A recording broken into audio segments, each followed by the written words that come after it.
So good morning and welcome to Plastic Pipes 2024. I'm sure it was an eventful evening and day yesterday.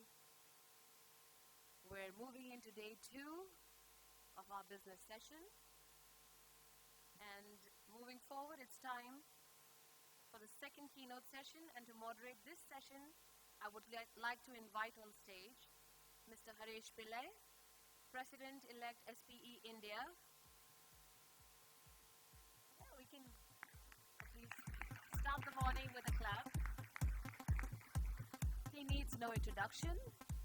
I would also like to invite on stage Mr. Vishal Pagar, Mr. Santosh Navada, Dr. Vuba Kiran Kumar, and Mr. Ehtashamul Haq. Please welcome all of them with a huge round of applause. Kindly take your seats, gentlemen.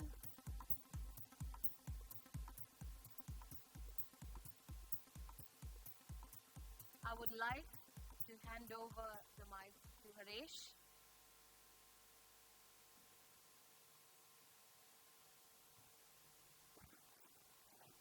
Thank you very much. Friends, we begin this second day's session. I hope you had a nice evening networking yesterday and enjoyed the day with several good speakers. Today we have an excellent lineup of another set of good speakers. But before that, before proceeding with the speakers and the sessions, I would like to thank all our associates and sponsors. Associate partners for this conference, Polymer Update and ECMA. Gold sponsors, CRA, SICA, Technimonte, ITIB, Fuele, Buruj, and Prince.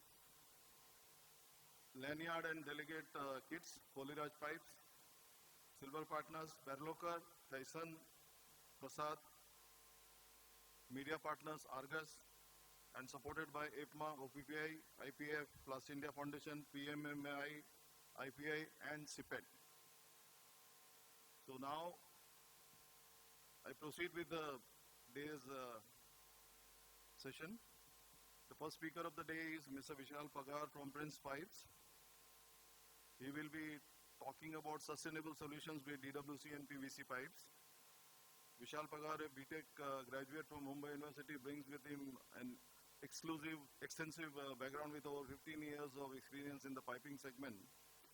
His expertise encompasses various polymers such as SDP, PVC, FRP, GRP, PPR, and more notably, Vishal has dedicated 7 years of his association with Prince Pipes, contributing significantly to the industry. His proficiency in the field is reflected in his chosen speech topic, where he focuses on sustainable solutions with DWC and PVC pipes. This indicates his commitment to promoting environment-friendly and efficient piping solutions for a more sustainable future. So put your hands together and welcome Mr. Vishal Pagar.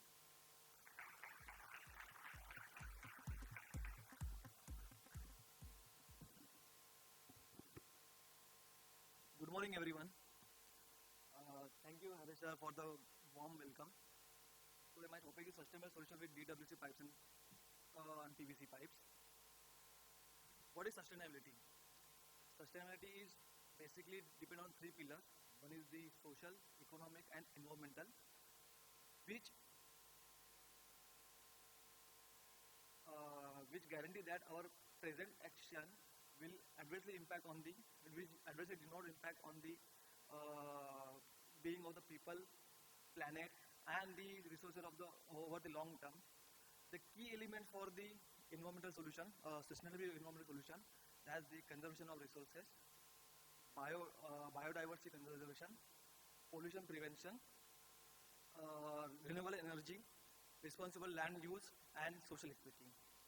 Advantage of this sustainability to the corporate life that reduce energy and the operating cost through the utilization of renewable energy, recycling, and the waste management or waste reduction, which help foster strong customer loyalty through the environmentally and the socially responsible business practices. Now I'm just introducing Prince Pipe. Yesterday we have received our founder, managing director, and the chairman, Mr. Jayantibai Chedda, received the Lifetime Achievement Award in this event. He started this company 40 years back. Now, from 40 years, Prince is focusing on the quality and innovation through the product lineup. We are having 7 manufacturing units across the India. One in Athal, one in Dadra. Both are covering in Dadra and Nagar Haveli. One in Haridwar, which is in Uttarakhand. One in Chennai, which is in Tamil Nadu. One in Kolhapur, which is in Maharashtra. One in Jaipur, which is in Rajasthan, and one in Telangana. There are 8 manufacturing plant is coming in Bihar. So if you see our presence in across the India with the 7 manufacturing plant plus job worker location and the depots across the India, which is basically we are focusing on the cost reduction through the freight. So we are align our manufacturing unit near to the raw material resources, ports, or the principal market where we are selling our pipe.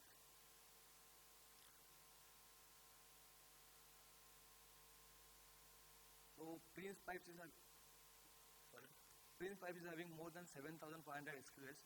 Out of that, I am only focusing on few products, which is from the plumbing and industrial system like FlowGuard CPVC pipe. FlowGuard is the one of the pioneer in the CPVC raw material.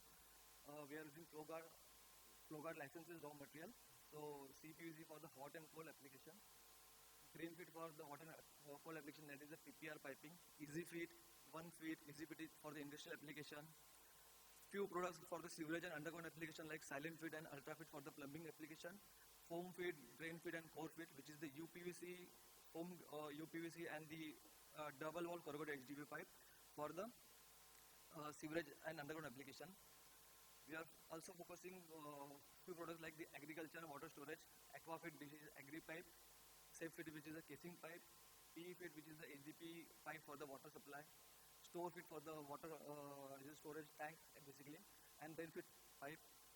We have few tie with the foreign MNCs like for the modern plumbing and wire protection, Poland, HT, Horaton, which is a subsurface drainage system, then cable fit for the cable protection and wire fit for the wire protection.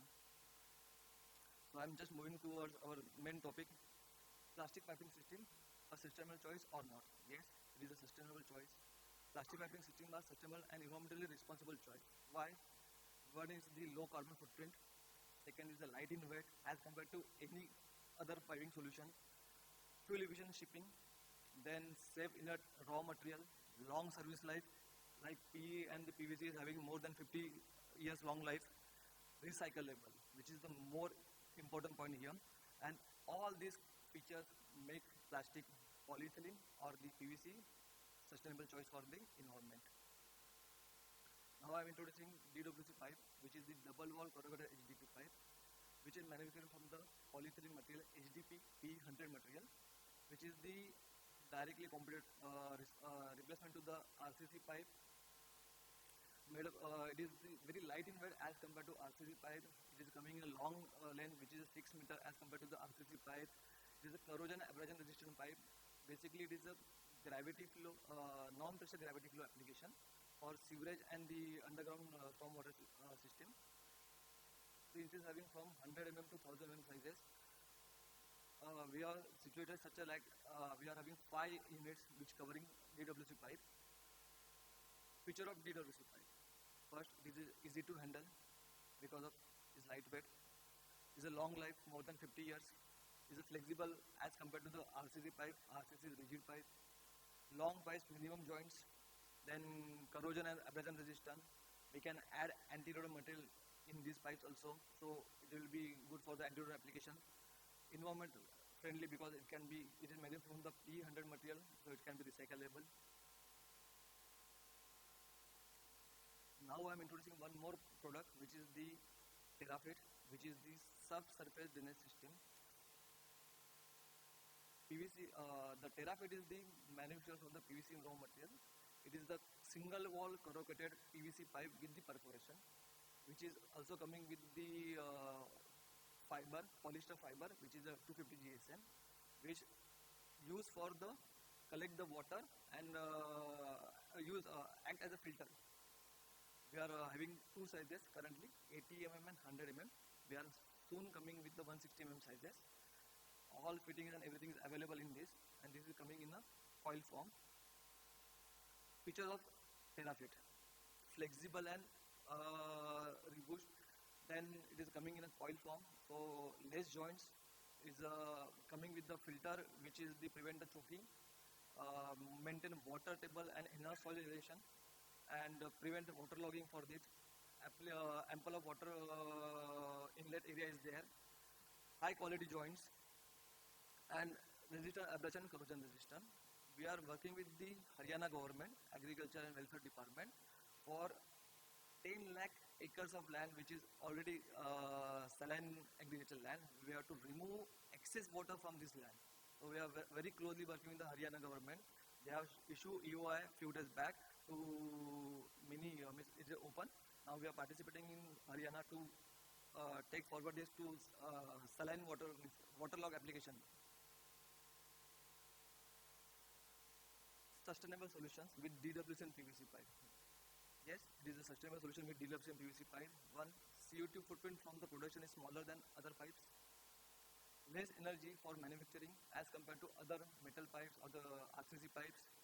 Recyclable material, PVC and HDP both are recyclable materials. Life is more than 50 years.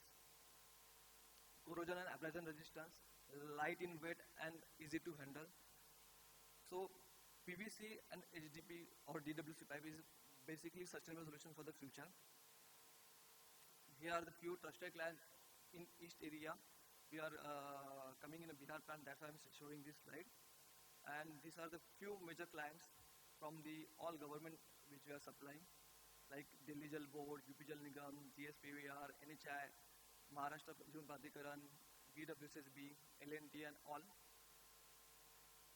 On 11th March, there is a World Plumber Day. So to acknowledge the all plumbers all over the world or all over the India, we have introduced one plumber song for the plumbers. I'm just playing this song.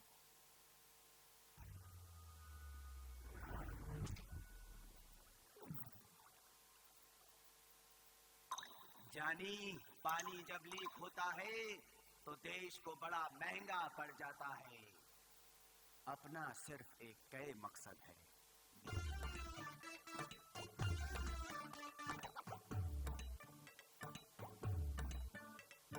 पानी की बौछार समान, बूंदों की रफ्तार समान, टपक टपक जो छू रहा, गली गली जो फूट रहा, रोकने को हम बेदम। पानी के पहरेदार हैं हम, पानी के पहरेदार हैं हम।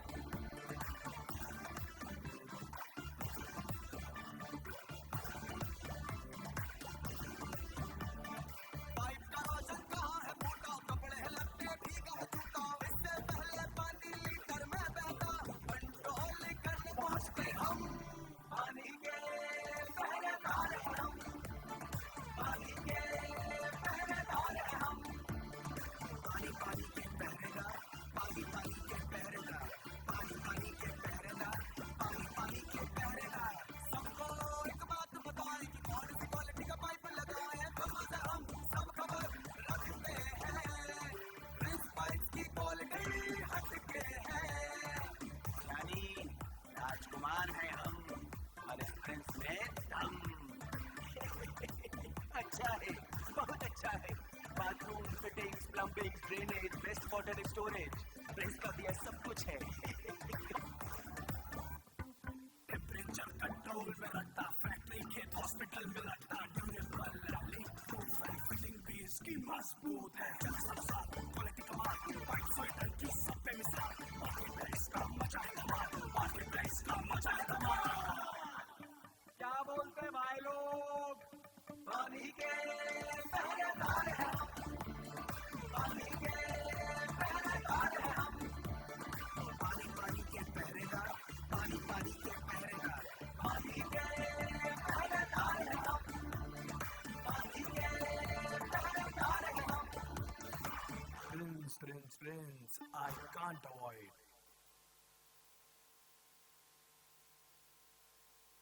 Thank you.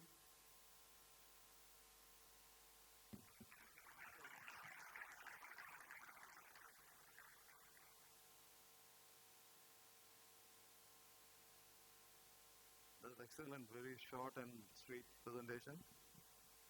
Friends, now we invite Mr. Santosh Nawada from, he's Senior Business Analyst from Argus Media. Santosh supports petrochemical product areas for the Asia Pacific region and is based out of Mumbai. He has market research experiences related to chemicals and materials with markets and markets. Bureau Veritas and Agilentil. He holds an undergraduate degree in chemical engineering. So friends, put your hand together for Mr. Santosh Nawada.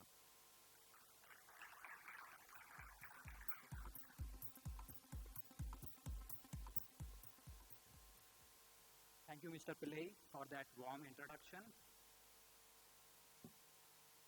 Good morning, everyone. My name is Santosh, and today I'll be focusing on Indian plastic pipe market today. So before I sort of proceed, I will just like to take a moment to highlight some of the key company group notices, with the key takeaway being that no part of the presentation may be reproduced without company consent.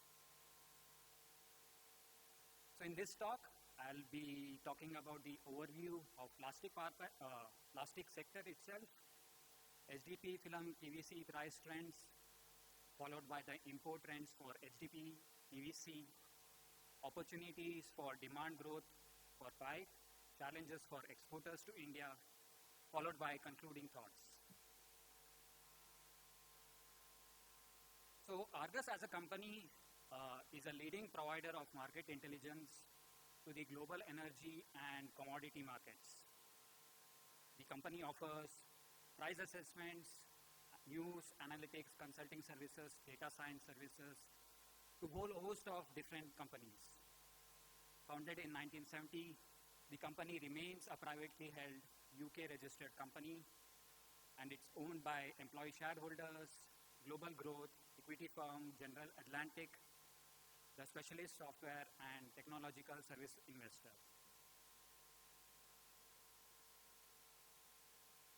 The company recently opened its Mumbai office in 2021 with the idea to cater the regional as well as the local demand for commodity prices as well as consulting services.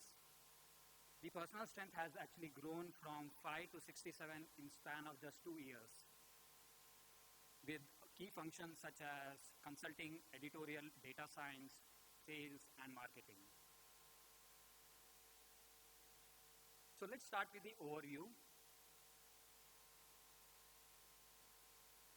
So when compared with the global average for plastic consumption, India's per capita consumption really pales in significance. The global average consumption hovers around 30 kgs per annum, with India's consumption coming around 11.3 kgs per annum. That clearly shows the amount of growth potential that is still present in India. And where exactly this growth is going to come from? It would be coming from the economic tailwinds coming from the tier 2 cities. It would be also coming from the government initiatives in housing as well as water supply. In addition, there is a notable shift from metal pipes to plastic pipes itself. The key reason behind this shift from metal pipes to plastic pipes is it offers longer life. We kind of discussed it yesterday itself. It's anti-corrosive, less susceptible to bacterial growth, and all of this comes at a much cheaper price. This is just a broad overview of the different types of plastic products that are available out here. Please note that this is not specialized by any means. There is unplasticized polyvinyl chloride, that is chlorinated polyvinyl chloride, there is HDPE, and polypropylene. Unplasticized PVC itself accounts for roughly about 3/4 of the market itself, chlorinated about 12%, HDPE about 8%, and the rest with polypropylene. So for pricing overview itself, if you're looking at the price trends for the past 3 years, it is safe to assume that the price of HDPE and PVC has seen a lot of volatility. After June 2020, the price started to rise after the initial COVID wave. This market recovery continued till early 2021 when the Delta variant hit India really hard. And because of that, the demand fell significantly. But after that, the recovery was relatively smooth. Prices moved up till October 2021. The prices of PVC price was, the rise of PVC price rather was much sharper than HDPE itself. In late 2021 and 2022, PVC prices began to ease as the restocking interest started to wane because of price started to stay relatively high. HDPE prices, on the other hand, kept on rising until it peaked in early 2022. Generally speaking, the price of HDPE and PVC started to ease after the central governments across the globe, they started to increase their interest rates. That had an impact on the demand as well. The volatility has since subsided as regional demand has started to normalize again. This is a nice segue to just promote a couple of products that our company produces. So Argus Global PVC Report is a weekly pricing service containing the latest price assessments, supply dynamics, turnarounds, and demand information, all combined in a detailed commentary of key PVC grades and market fundamentals.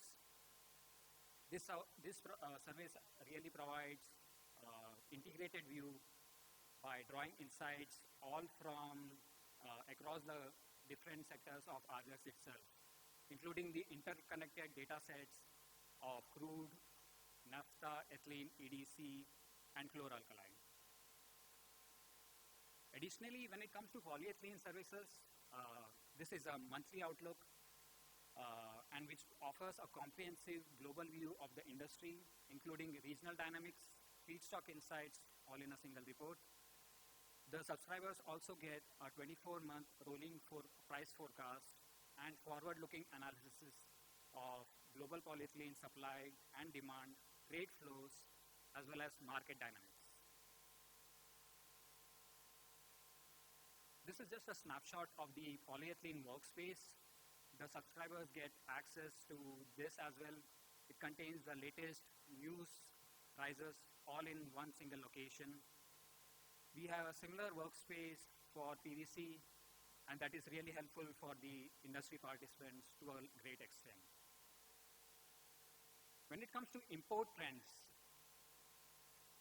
from import perspective, it is safe to say that most grades of HDPE and PVC has grown year on year from 2017 onwards. Just to give you some perspective, in the first 5 months of 2023, the HDPE imports had already exceeded the total 2021 numbers. Similarly, even the PVC imports exhibited an impressive set of numbers when it comes to import markets. If we are talking about India's HDPE import itself, we can see that UAE dominates when it comes to the HDPE imports. Well, the main reason for that is UAE is home to Baruj, a key HDPE grade manufacturer, as well as it's interesting to point out that the Chinese HDPE exports to India rather, has risen almost 5 times in the span of just 1 year. In terms of just market share, it was at around 1% in 2022, and it reached roughly 3% by 2023. If we are talking about PVC market, it's a slightly different story. China is a dominant player out here, accounting for roughly 35 to 36% of the total market share. Taiwan and Japan are the other leading players out here. It's also interesting to note that US has made substantial inroads in this market as well, rising from 6% in 2022 to 10% in 2023. So let's look at the opportunities for demand growth. In short term, it is safe to say that the PVC prices are expected to remain under a bit of pressure. The main reason behind it is that the presence of cheap Chinese origin cargoes as well as strong resistance from buyers to the current monthly prices offers that are coming in. This is going to have an impact for the short term. But things do look a bit rosy when it comes to medium term as well as long term. Why? We expect that the demand to stay firm on the back of government initiatives such as Jal Jeevan Mission, which seeks to provide potable water to all rural households. The project has already achieved 74% success rate with roughly 128 million households already gaining access to potable water out of a potential 193 million households. Now this initiative itself, it's ably supported by Pradhan Mantri Awas Yojana, another credit-linked subsidy scheme supported by Government of India, which facilitates access to affordable housing. It's interesting to note that the SGP demand has really soared because of this, as it's usually used for water transport application. Typically, P100 grade is used for this application, but due to this strong, robust demand, the government had recently allowed the use of SGP 100 natural as well, in addition to the conventionally used SGP P100 black. When it comes to the Jal Jeevan Mission, I just wanted to highlight the progress that has been made in the past 4 years itself. The light brown curves, they show the more deficient part of the country. And in the span of just 4 years, we can see that in terms of most of the state itself, the water scarcity or the water accessibility rather has improved dramatically. But still, it is safe to say that there is still work to be done, which provides more scope for the SDP demand. In terms of long term, it's safe to say that infrastructure investments are going to play a key role out here. Moreover, there is a population shift from rural to urban location as well. The United Nations already projects that by 2047, roughly 50% of the country's population would be residing in urban centers. Also, the government is campaigning really heavily for FDIs to boost construction capital. All of these factors are going to play a huge role in spurring the demand for HDPE and PVC in the long term. So when it comes to challenges that might be faced by the importers, what are they? The first challenge, of course, would be the PVC imports. So that's related to the quantity restrictions on the PVC with residual VCM content to ppm itself. This specifically is actually targeting the carbide-based PVC, mainly originating from China. It's also interesting to note that in addition to these, the Indian government has launched some anti-dumping investigations on import of PVC, ePVC originating from China, South Korea, Malaysia, Norway, Thailand, and Taiwan. Additionally, anti-dumping investigation on SPVC that's still to be initiated. The other main challenge, of course, which is a plus point for the exporters, is the new capacities as well as BIS, which is going to support the Made in India initiative. But it would be a negative point for the importers, so there's that. So where do we go from here? Argus expects that the piping demand is expected to remain firm this year. Reliance is expected to add about 1.5 million tons of new PVC capacities by 2025. PVC consumption was around 3.2 million tons last year, with pipe constituting roughly 3/4 of the market itself. The consumption is expected to grow by about 8 to 10% until 2025, and then taper down to about 6 to 7% until 2030. As for HDPE pipe itself, pipe demand is expected to remain roughly around 650,000 tons for both PE80 and PE100, with PE100 expected to be around 450,000 tons itself. Out of that, 150,000 itself is accounted by HDPE 100 black, and the rest is for natural grades. Half is coming from the local sources itself, while the other half comes from China, South Korea, Thailand, and Indonesia. The HDPE pipe demand is expected to rise at almost 20% per annum. Now, this might seem quite excessive, but our local sources cite that this is we are erring on the conservative side. Estimates beyond that suggest that it would be growing 6 to 7% in excess of the GDP growth, mainly spurred by the construction projects that would be, going across 2030 itself. So when it comes to the demand growth itself, Reliance, along with Adani, Kempla Sanmar, IOC are the local players who are going to add new PVC capacities out here. Aziz and Qatar vinyl companies are the couple of firms who are going to improve their capacities in Middle East itself. There is new capacity additions that are going to come in Northeast Asia as well. So in conclusion, I would say that the piping consumption is expected to rise following the various investments that are ongoing in India's infrastructure development. Indian capacity additions will be introduced with the rising PV and PVC demand itself.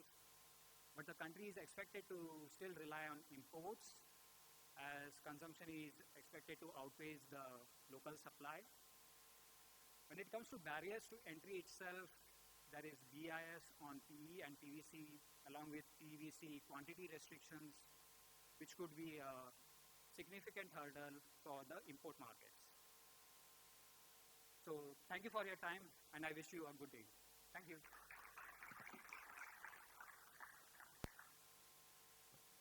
Thanks, Santosh, for very quick presentation. While you mentioned about PVC and HDP, may I ask you about CPVC? What is the scene on this CPVC resin side?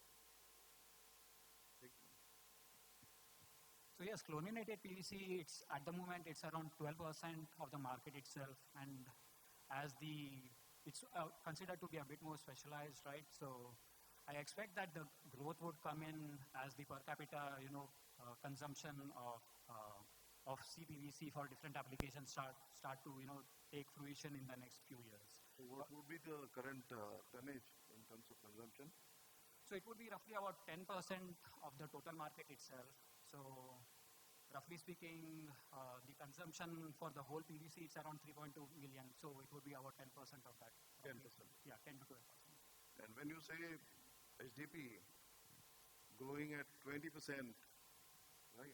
Yes. And the other side, you're saying that it's in excess of 6 to 7% of the GDP.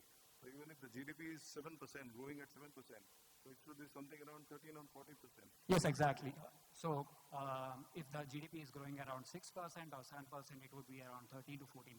So 6 to 7% in excess of GDP numbers. So it really comes down to it's tightly linked to the GDP numbers as well. So if the GDP really drops, so for instance, if the interest rates, it stays at the current levels, it's quite possible that the GDP numbers will start to taper down. So if that's the case, GDP numbers drop down to 5%, then the HDP numbers will be around 5 plus 6, so it's around 11 to 12%. So yeah. Okay. Thank you very much. Friends, now we have the next speaker,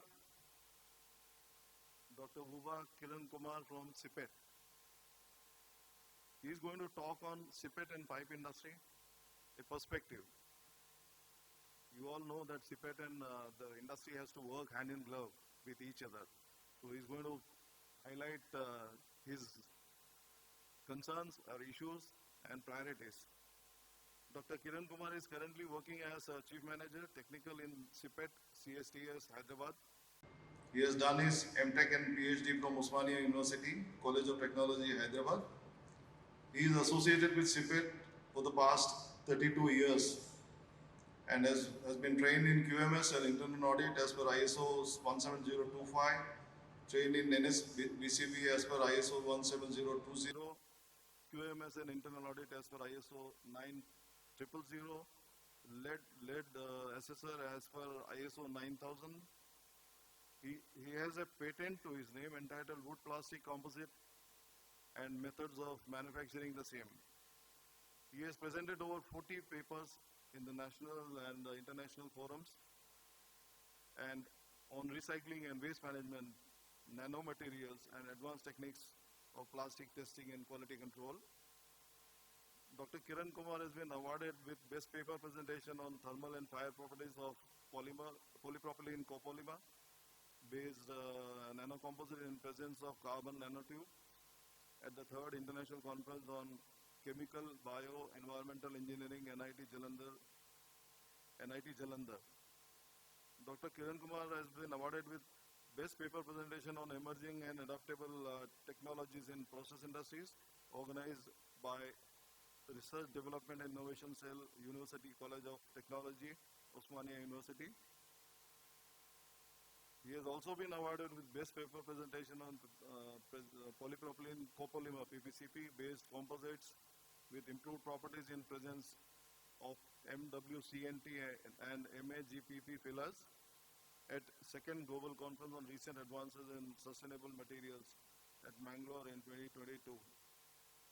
He has delivered more than 100 lectures in the field of plastics and workshops and seminars, etc. and is going to deliver one today here also. Dr. Kiran Kumar has conducted more than 200 short-term training programs on quality and testing of PVC and HDPE pipes as per national and international standards.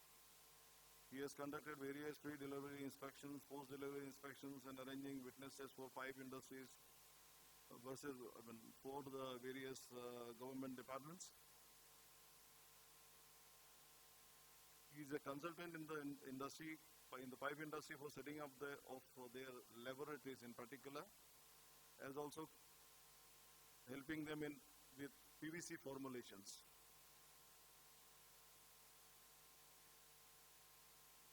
He has also participated in several guest lectures, workshops, exhibitions on the topics related to creating awareness and inviting the students, general public on plastic recycling and best plastic pollution with waste management in various colleges, institutions and other organizations.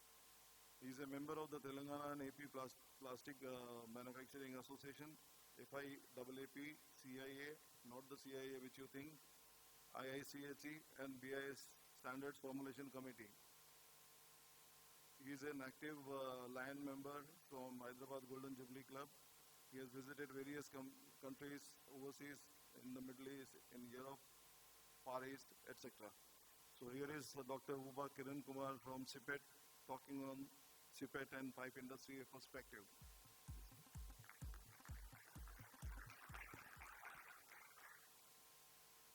Thank you, Mr. Harris, for elaborative introduction. Good morning, everyone. Good morning. Hope all are awake. Yeah, actually, the word plastic comes, it becomes an emotion inside me, because wherever we see anything in plastic, it makes me excited, because it's not that I'm from a plastic institute. It was CPET, everyone knows, that is initially, earlier we call it as Central Institute of Plastic Engineering and Technology, but after that our ministry has thought that it should also get diversified in the petrochemical sector, so we have started in the petrochemical sector also. So pipe industry is a connection, like pipe connects for flowing water, the same way CPET connects pipes to all. Okay, that is one social responsibility we have with us.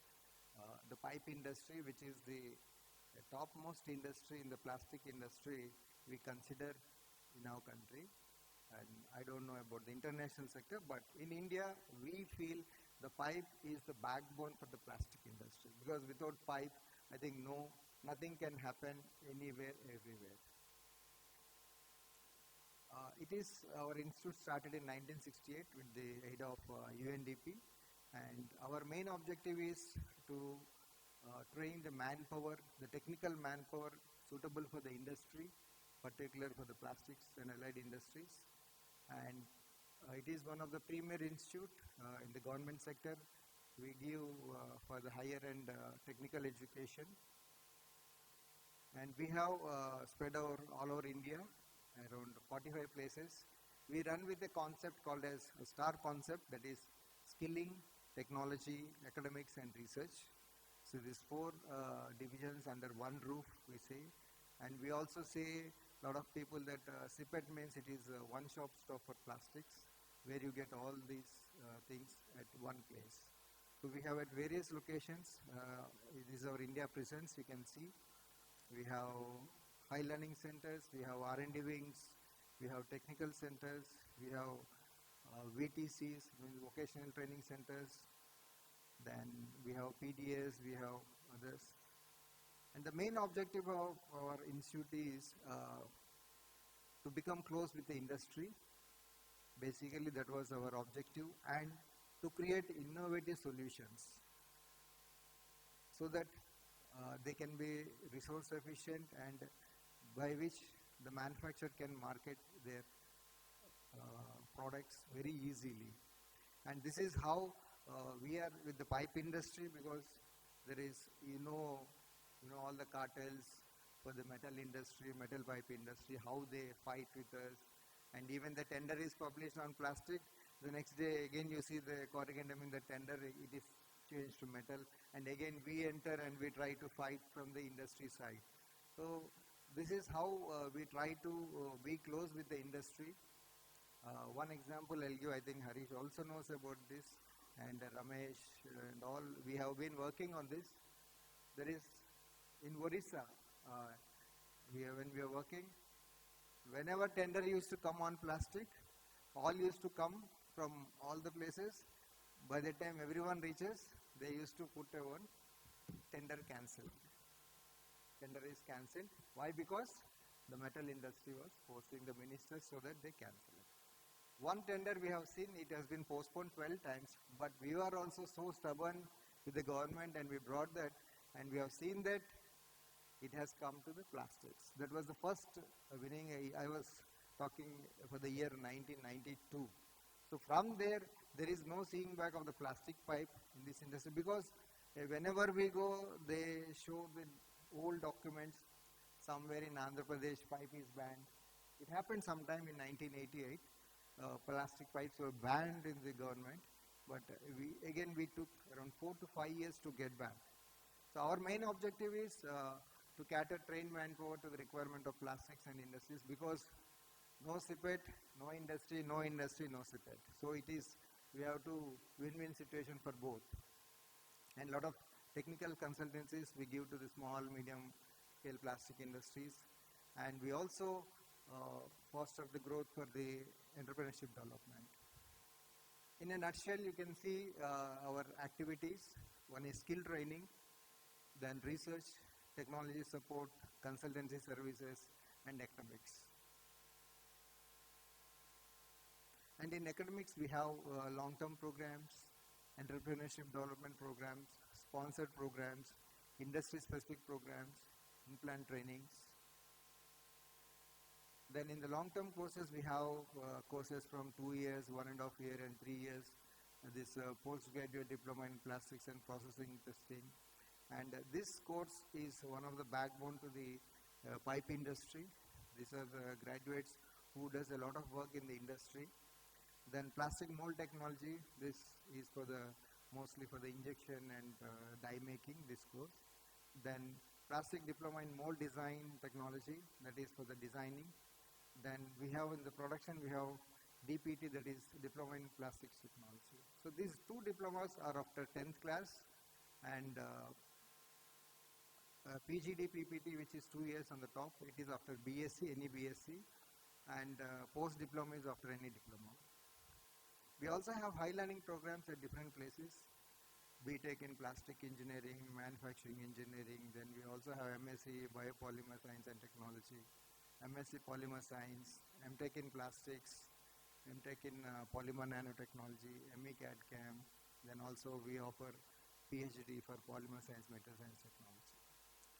And these are the programs which are industry specific, that is plastic processing. So any industry, if they have their own manpower which are not having the skill, we'll be training them for these courses, and plastic materials, blends and alloys, testing and quality control, mold manufacturing, and product design with aid of CAD-CAM CAE. And we also do technology upgradation programs at industry premises, not that because we see every time we put a program at SPET, people will be saying, sir, we cannot give the manpower so much far away so that our production will be getting affected. In those cases, SPET will be reaching the industry premises, we'll be training them at the premises. This is what we do. And we also receive a lot of international participants, particularly from the Middle East and other places. People wanted to learn on processing technology, testing and quality control, like pipes, tanks, woven sacks. For international participants also, we conduct these programs. And we also customize the training programs for the industry requirement for their own manpower. And we also have state-of-art processing facilities for injection molding, extrusion and stretch blow molding, single and multi-layer extrusion, film extrusion, facility for FRP products, compounding facility, recycling waste management, injection molding. Then we do consultancy for the plastic products, material selection for new products and substitution avenues, setting up of tool room, processing units, testing laboratory, development of custom-made compounds and products, turnkey consultancy on major plastic products, and industry collaboration. You all know this is the importance why we need to test, because the times have changed. What we do, things we have did things yesterday are totally different. And today's emphasis is on highly on the automation, high production and cost reduction. I think this is the mantra every industry catches upon. And customer awareness, this is one place where most of the manufacturers are ignoring, and the major area of concern is testing. And today's challenge is, in these days of a lot of rules and regulations, the only way any manufacturer can survive, be profitable, and have firm grasp and clear understanding of the science of quality control. And these are the reasons why we do tests, that is to make design concepts based for reliability, protection against liability suits. This is very much important. Then quality control, meeting standards and specifications, history for new materials and safety. And coming to the pipe testing is very much crucial for the industry to ensure their quality, durability and adherence to industry standards. Various tests are conducted at different stages of the manufacturing process and during their use to verify their performances. SPET also offers third-party inspections. We be in the middle between the buyer and the seller, and we owe the guarantee on the product also, and a lot of assessments we do, and not only in the pre-delivery, we also help the departments in the post-delivery also. This is what one activity we have started to save the industry, because earlier you all know DGSN used to be there, and XYZ used to be there. Those places, they were treating everyone equal, but definitely for plastic pipe testing there needs a specialization, and SPET has it, and we have been doing extensively. And not only plastic pipes, we also have entered for metal pipe testing also, because we wanted to see what is there in that and how we can also convert the plastic pipe into that. You can see this, how we have done the inspection. If you see, the major is HDP pipes, then is UPVC, and 11% is DI pipes, and others are plastics. So if you see the pipe sector, by this I think you can imagine how the plastic pipes have entered into the departments. So wherever the government departments, you can see the 50% is almost HB pipes and 25% is PVC and hardly 11% is the DI pipes. And these are our major clients, and after this again I will show you some of the issues. Before that we want to show you that these are all the Jal Jeevan mission. I think already the earlier speakers have told about this, and this is one good thing happening from the government side to the industry, and definitely a plastic industry, 70% of their market is the government, but those who can reverse it 30 to 70, I think they are the real winner in the industry. If we can make 30 to the government, 70 to the public, I think that is the winning in the industry. But most of the times we see these are the pipes very much required for the public conveyances, public health engineering, then Har Ghar Nal Ka Jal mission of Government of Bihar, then water resources, West Bengal, then Kerala Water Authority, rural water supply. Like this, there are so many clients are there, and these are the government clients, UP Jal Nigam. Then we have GVPR, is one of the biggest contractors, Larsen and Toubro, L&T, NCC, MEIL, KEC, Tata, and JWL. So these are all the biggest customers, and we have been even putting across to these private contractors also, because what is happening in the market is, I want to just brief, because pipe is not bought out directly from the manufacturer, it is through a cartel of the contractors, then there are a lot of chances of downgrading the rates of the pipes. So wherein the efficient industry is losing their opportunity. I think this is where we have been intervening with the government, whoever the contractor it may be.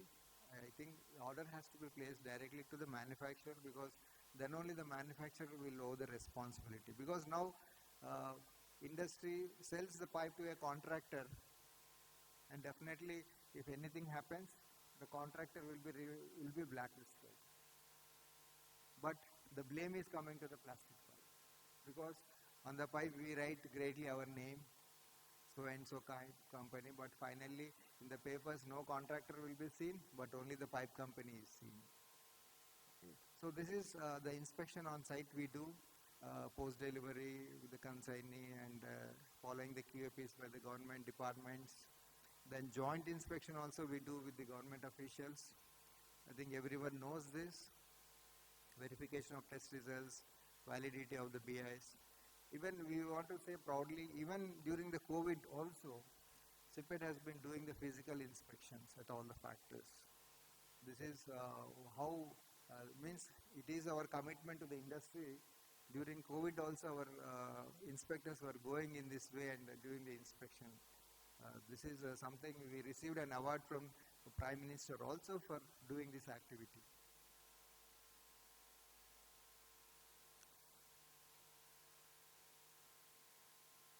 And we do, after inspection, we do some marking on the pipes and products.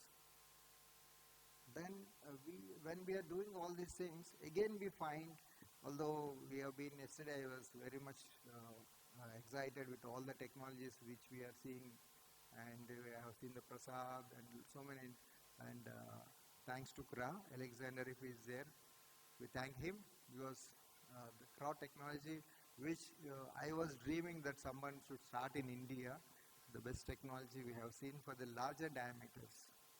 I think somebody should go for it, because we can save a lot of water in it, a lot of accidents we can stop, a lot of wastewater going into the sea can be stopped with those large diameters.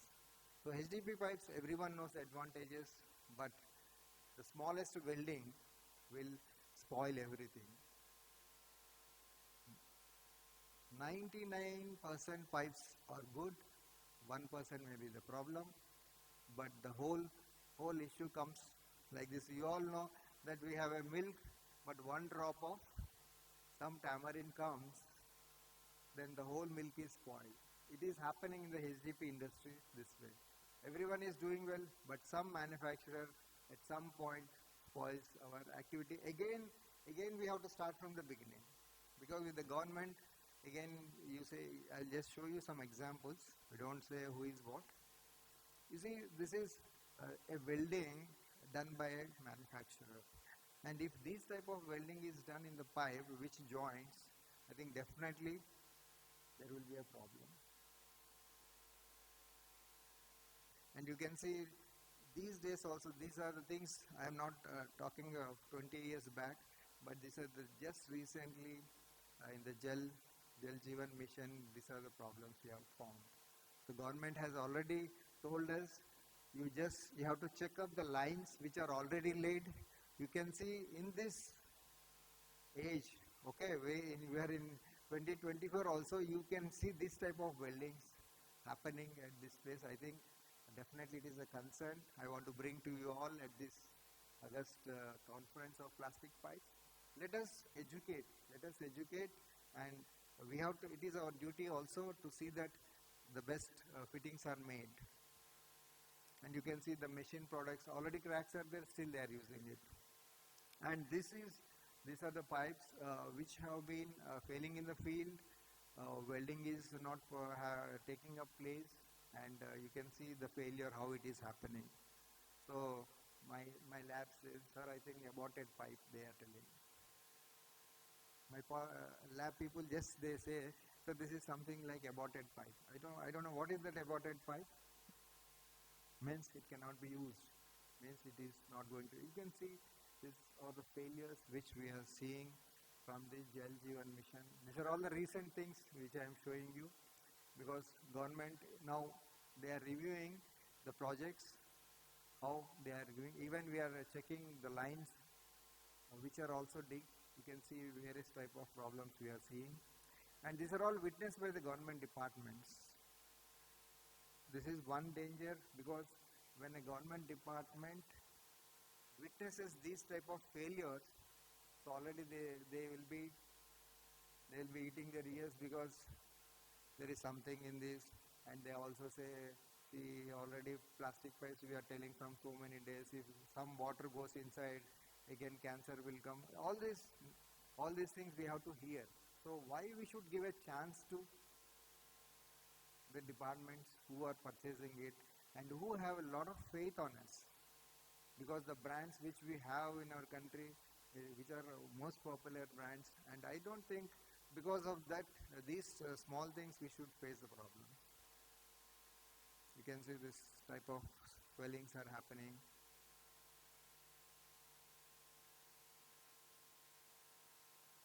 So this is what even SPET allows witnessing by the departments.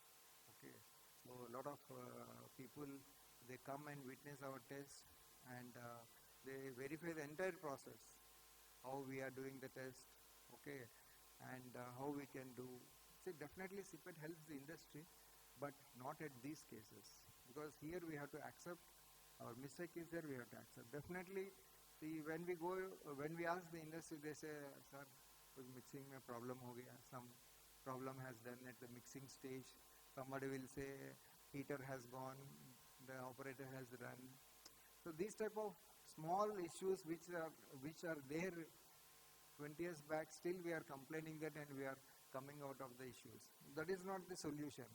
So definitely this is I think something I request SPE to take up these issues among the plastic pipes associations. I think we should take it serious, because somehow control is there, but it should not go out of control. And if these type of failures we see, I think people will be running away. Even one engineer was telling, sir, if this type of leakage is, I think more pressure is given, pipe will come up. They are visualizing like that. So I think how much we explain also, because they only compare with the metal pipe. And I also request SPE that there should be a book or something, manual should be written for the plastic piping. I don't know whether it is there or not, especially for the plastic piping, and some guidelines and what are the things. I think industry should come so that we can contribute something for the plastic piping as something, a manual, so that it can be circulated to the industry, it can be circulated to the engineering departments, because whenever we go to engineering departments, they only show us the metal things, and they want to replace the metal place plastic, and they want to compare, which is not an accurate design. And butt welding is one of the issues government has. We also have the concern, and SPET Hyderabad, we have placed machines, we have brought machines, we have trained more than 5,000 operators only for welding. We used to train, and we used to give certification, and then only the engineering departments or the contractors, they used to give the employment to these trainees, trained manpower, so that these problems can be averted. See, this type of welding happens in the on the site. Then we have told them to use this type of equipment, so that it can be put in the trench and it can be done, so the welding can happen very easily. And in the field testing also, we have been doing now. I think, I don't know how many of you know about this. JMM works, this works. We are doing outside also. You can see we are going to the places, digging, okay, in the colonies. Again, we are doing the pressure test also, because we are going to check up the lines, whether really they are working or not, whether are there any issues, because we see some frequent problems happening because of the welding. You can see we have been cutting the pipe from the ground. We have been again doing the test, and we can see how meticulously the pipe testing in the field is done. So this is how the service we do to the plastic industry. And I think SPET is one organization which comes in between the industry and the government departments to have a good collaboration, to have a good atmosphere for working. And it also, not only that, we wanted to build up the trust between the buyer and the seller this way, so that we are proving to the government. Now you can see these are all the pipelines laid 20 years back, where even we have seen the old people who have done, even somewhere I have seen pill pipes also in these lines, so that we wanted to prove to the government that even the pipes laid 40 years back also are working right now well. But to our surprise, the recent ones are failing, the older ones are there. So it doesn't mean that there is something there. I think definitely we have to work together, definitely, and we should see that the industry grows, and we should not have any mark of these type of marks, because after seeing this test, the engineering departments, they are very much satisfied. Yes, okay, we can go for it.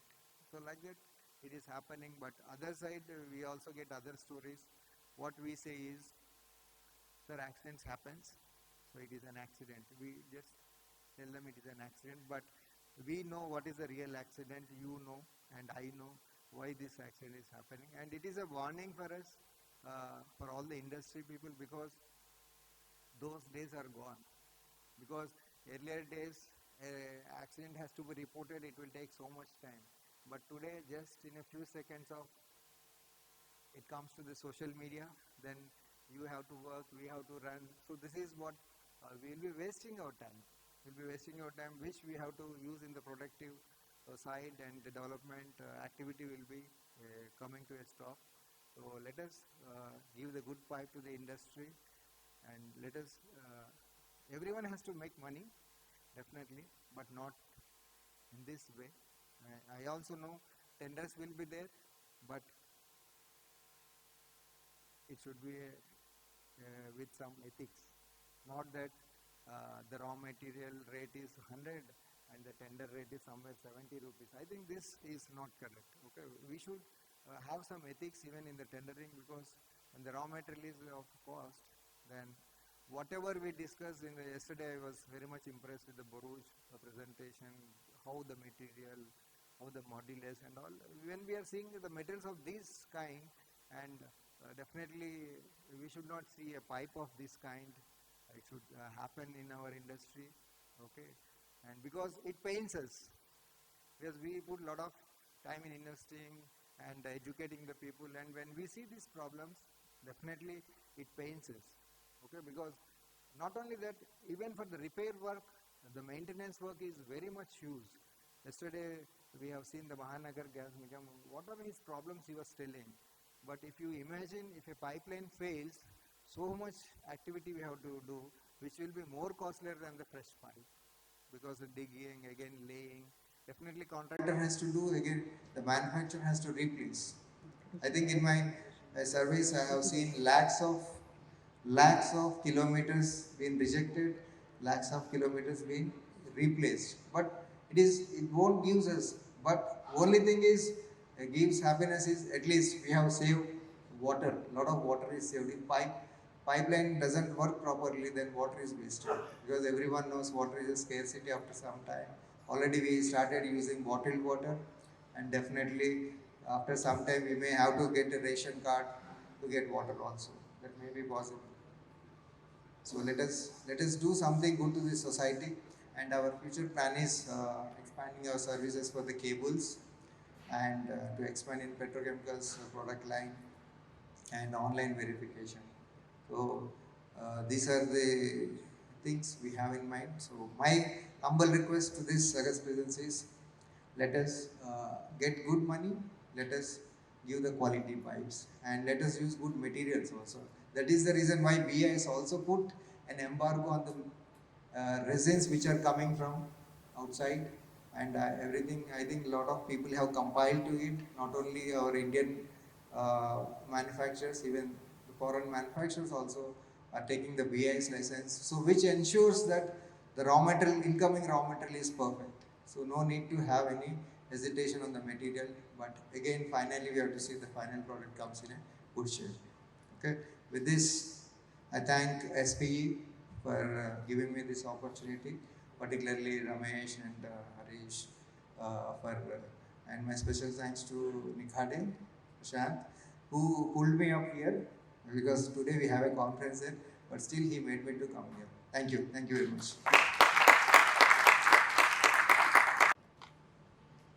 Thank you very much, Dr. Kiran Kumar. I think he has put forward his concerns in a very, very subtle manner, and he has cautioned the industry that the responsibility of making a good pipe and fitting lies on the industry. The BIS institutes may be doing their job, but if the industry doesn't do their job properly, then it makes their task all the more, complicated. Friends, we have the last speaker in this session is Mr. Etishamul Haq. He is the Director Asia Pacific of Digital Control, and he's going to speak on an interesting subject: optimizing PE pipe deployments, advanced HDD techniques, and critical installation depths. Mr. Haq, an engineering and intercultural management luminary, holding advanced degrees from the Indian School of Business and INSEAD, France. His distinguished career exceeds 2 decades, prominently featured by his role as Director for Asia Pacific in a leading USA-bound multinational corporation, specializing in underground utility installation, positioned at the forefront in dynamic markets such as Delhi, Shanghai, and Manila. Huck's expertise in intercultural communication has been pivotal in achieving success and cultivating global team synergies. Beyond his corporate accolades, Mr. Huck serves on the Board of Governors for the Indian Society of Trenchless Technology, enriching the field with his technical prowess and cultural insights. His contribution spans technical innovations to fostering intercultural collaborations, making him a visionary in engineering practices. As we welcome him, we look forward to insights that reflect a profound integration of engineering excellence and intercultural dialogue. Friends, put your hands together for Mr. Huck, who is going to talk on optimizing PE pipe deployments, advanced HDD techniques, and critical installation depths. Mr. Huck.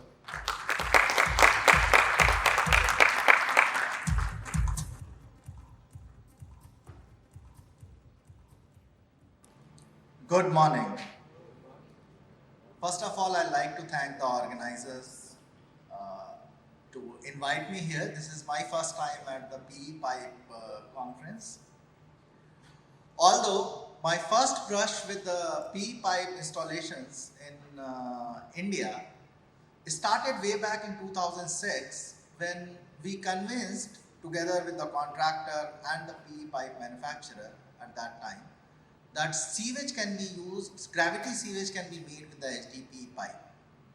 And Moradabad Municipal Corporation was the first one, a sleepy town in Uttar Pradesh, which took the initiative of installing sewage pipes through HDD method, gravity sewer.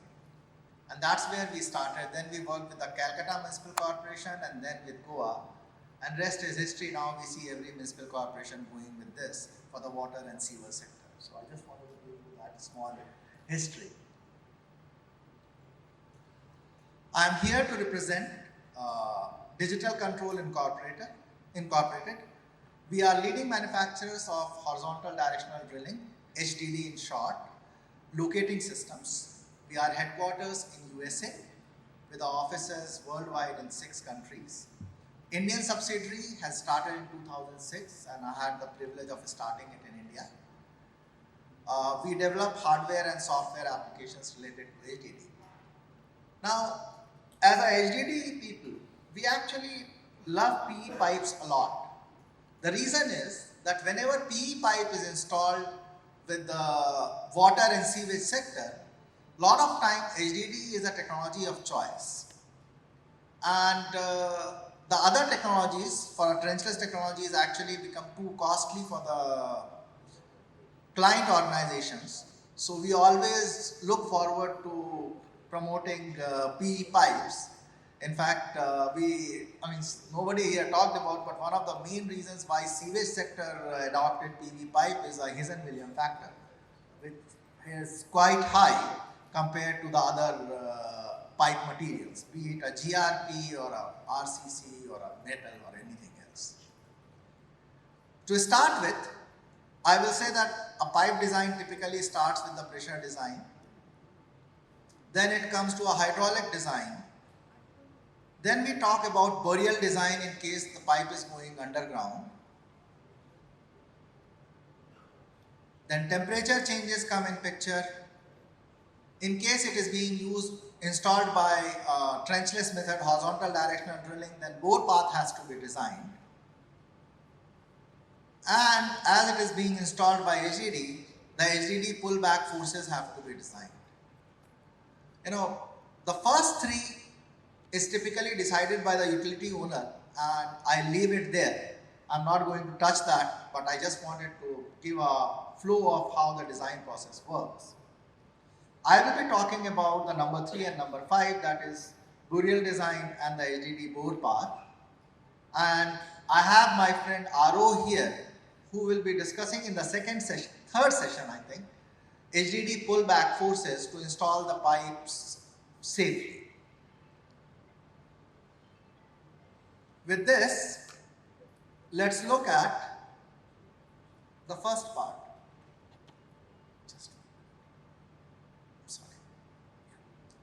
Bore path profile. So whenever the pipe has to be installed underground, the first step is to know what is the path the pipe will take. Now when we are talking about horizontal directional drilling technology, which is actually going to be quite a new subject for many people here, because I see most people here are from the supplier side of the plastic pipes. Contractor side is a little bit less represented, and contractors are the one who are using this technology to install the pipe. However, as a stakeholder, we have to work together to promote the installation of our pipes so as our pipe demand in general increases. By the way, one of the other good news for the industry is that BSNL has come up with a tender which will require just 500,000 kilometers of 40 millimeter duct. Just 500,000 kilometers of optical fiber duct will be needed very soon, and technical tender will be opened on 4th of April. So tender is already out and I hope technology, the industry will get benefit out of it. So before I start, let's just give a small introduction to see how the horizontal direction technology in general works. As we manufacture the locating system, the focus is more on how the locating system looks at. So locating system basically looks at the environment, and as you can see, there is a pipe going underground, and this pipe underground, how it is going, is what the HDD technology, the magic is. Whereas you don't dig a trench and you are able to install the pipes. People have asked me how long you can go. So the recent record, although it's for a steel pipe, is for 3 kilometers plus in northeast, going from one end and coming out after 3 kilometers. For the PE pipe, to the best of my knowledge, I think I have seen one project in Saudi Arabia where it was 800 meters underground installation through this method. So, this is how the technology works. Let's get down to how the typical bore path is designed. As you can see, you are first going down, then you are taking a curve, then you are going straight, then again you are going up. Interestingly, this is how HDD works. And some of you might wonder, but then how is the sewage pipe works? Because sewage pipe, gravity sewage pipe has to go straight. The way sewage pipe work is that you actually go in a similar manner in the initial lengths and you discard the lengths which are not straight. And then you come out and you don't go up because you are already having a sewage pit there, so you can come out right there. The goal is, in making this path, is regulatory compliances. Information needs to be collected because this is underground, this is not going to be seen again. Once installed, it's more like a black box, and the technology to verify the installation is actually time consuming as well as costly. Critical specifications have to be met, and of course the other utilities have to be logged.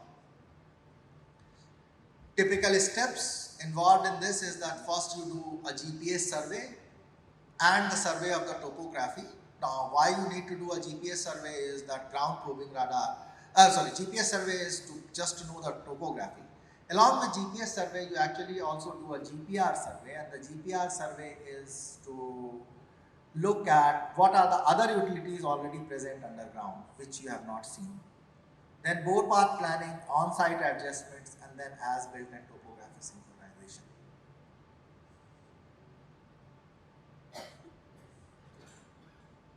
So,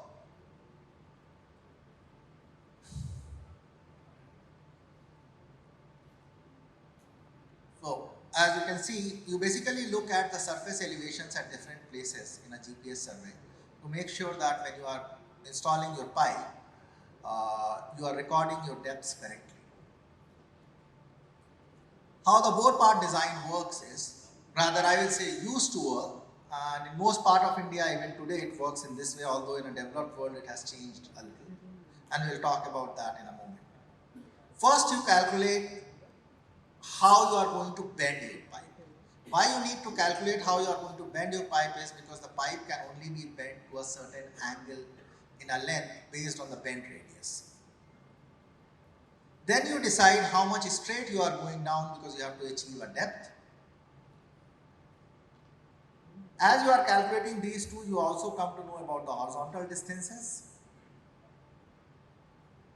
Then you look at how you are going to curve up.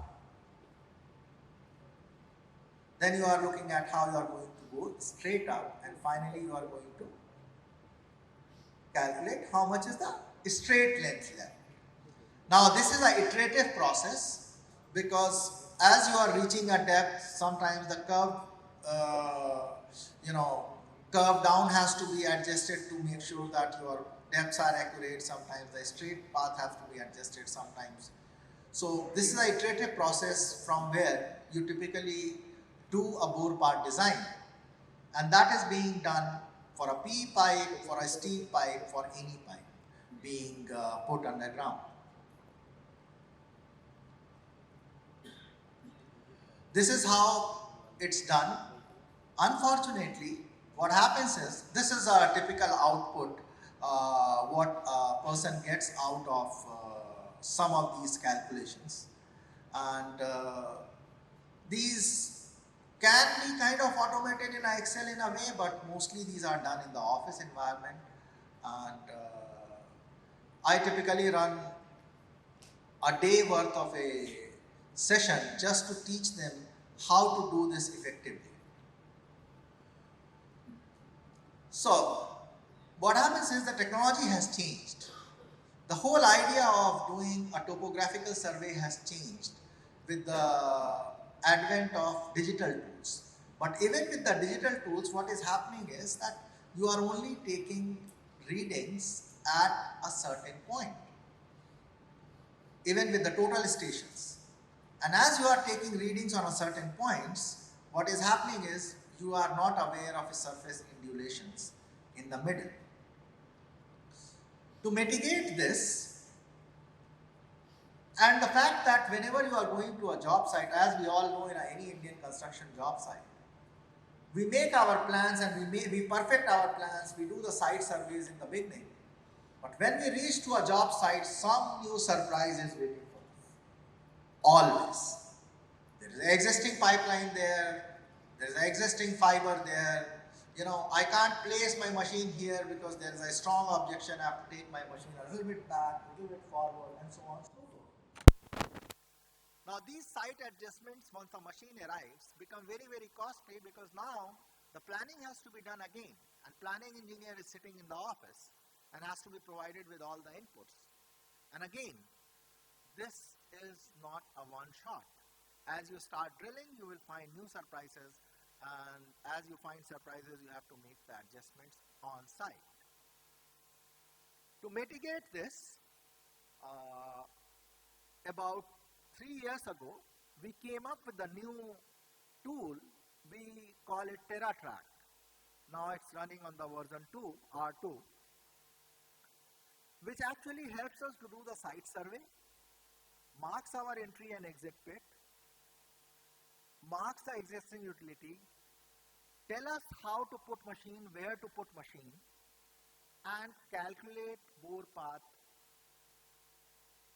immediately on a click of a button on a mobile device which is attached right along with it. It also allows us to do the corrections as we go. What is TerraTrack? And I'll be showing you an animation shortly, but basically it's a two equally sized wheels. Rear wheel measures the distance, the front wheel has got an accelerometer and the angles. It looks like a simple rodometer with lot of electronics, AI and IoT embedded into it.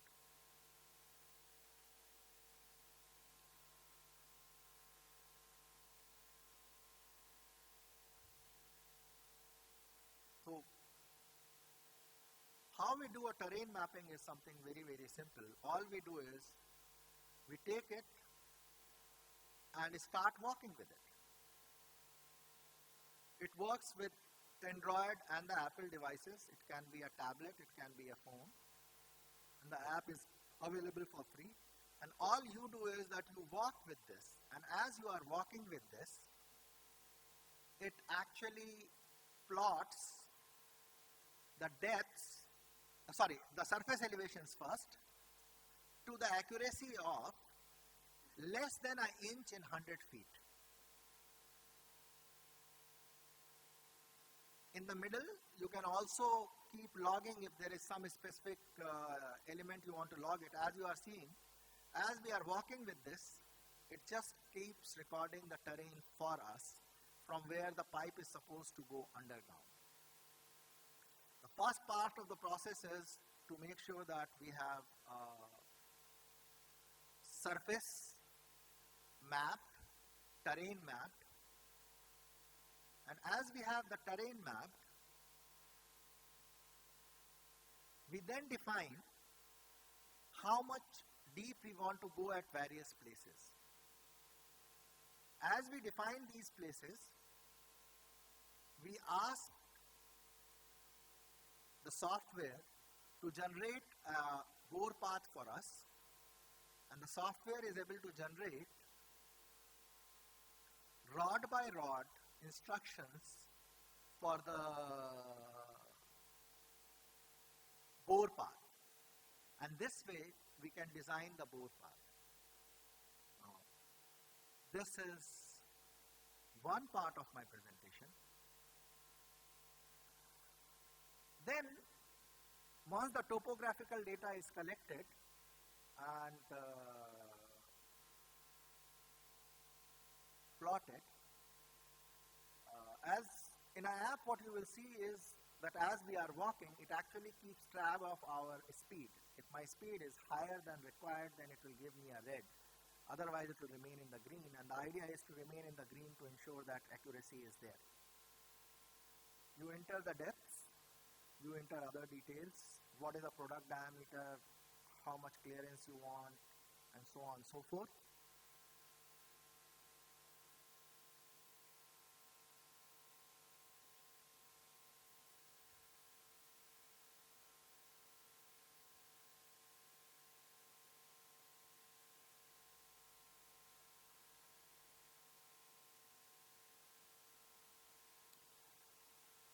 Now, the second step is you need to know where to put the machine to achieve the desired depth. Typically, you need to have a desired depth at a certain point. Let's say it's a sewage, so you know that at a sewage entry pit, you need to have a depth of 1.9 meter, 3.4 meters, or whatever the depth client has given you.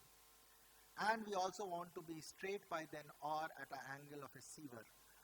So the first question is where to place the machine, and that is where the setback calculation comes in.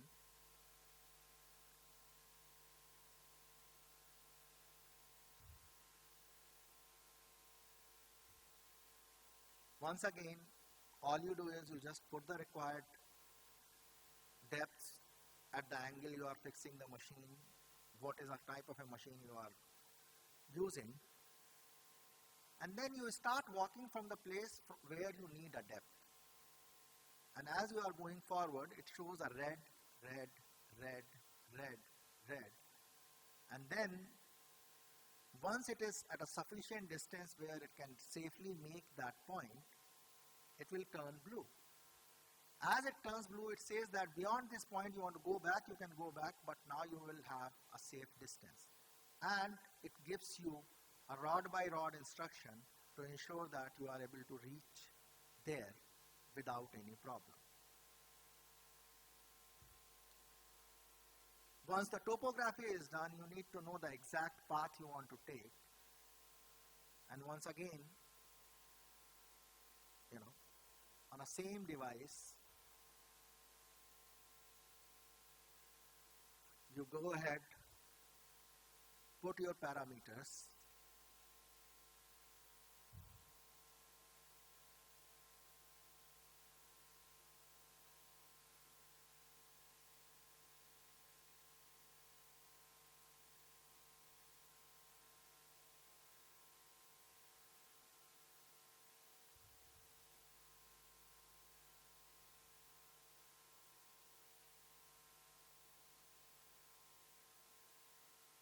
walk from point 1 to point 2.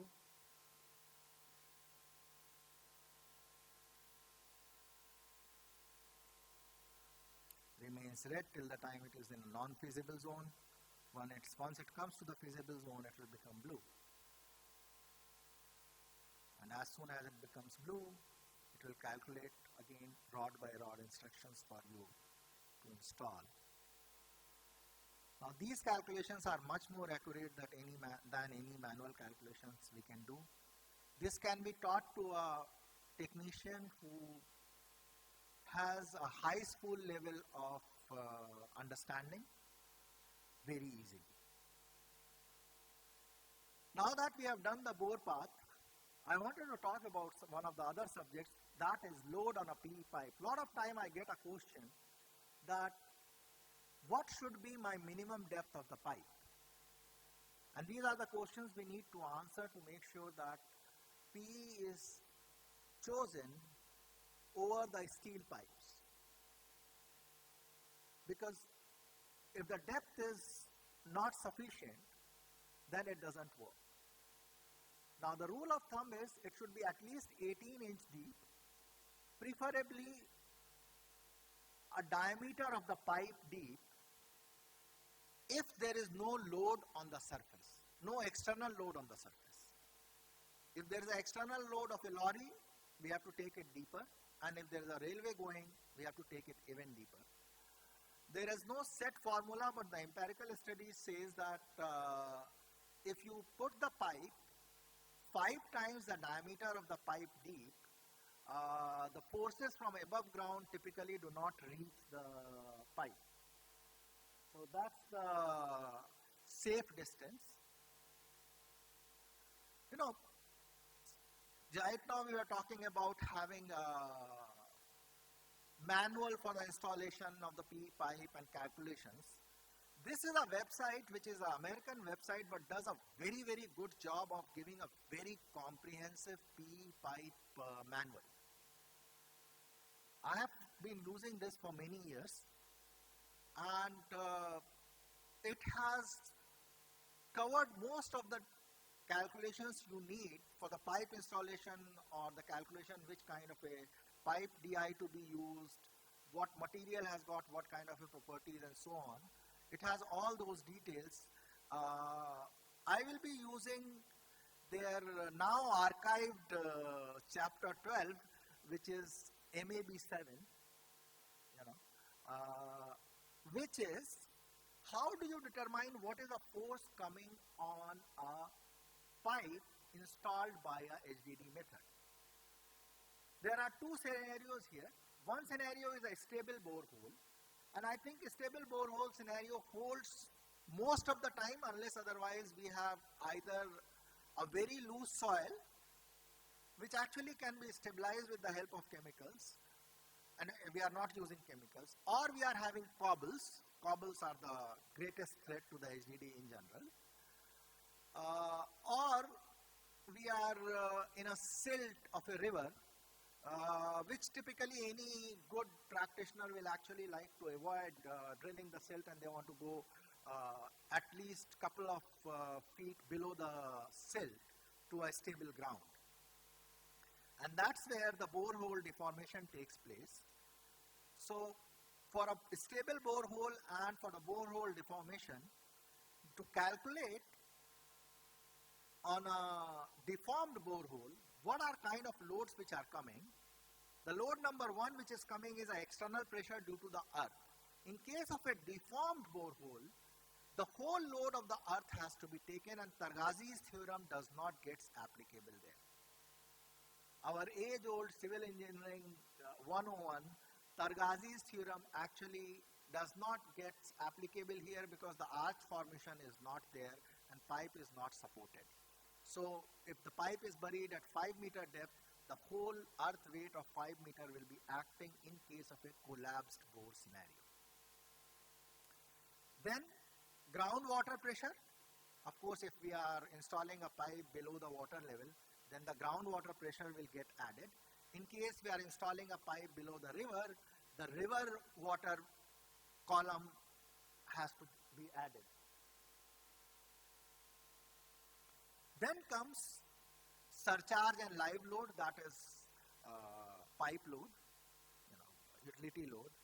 Then internal pressure of the pipe, and in case the pipe, and this is where the things become tricky, the internal pressure of the pipe is typically countering these forces in general, except in one scenario where the pipe is empty or the vacuum starts getting created where the negative value has to be taken. When you add all this, that's the force which will be acting on top of the pipe, And this is one area where I will say this is still a lot more theoretical than practical because the exact formulas have not been worked out yet.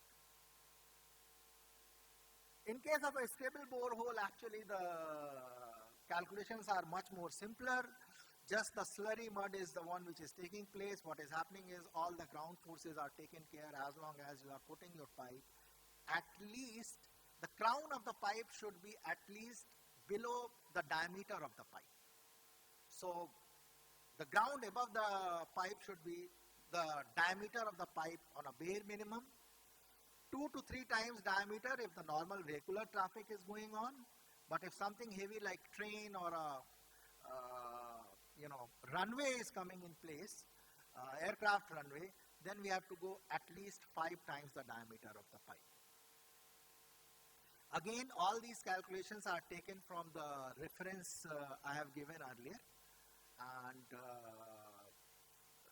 one can go and check that. Switching gears a little, this is another question which is being asked, especially when we say that we will install the pipe by the HDD method, that what happens to the cavity. So in a HDD method, what happens is, let's say I have to install a 18-inch pipe.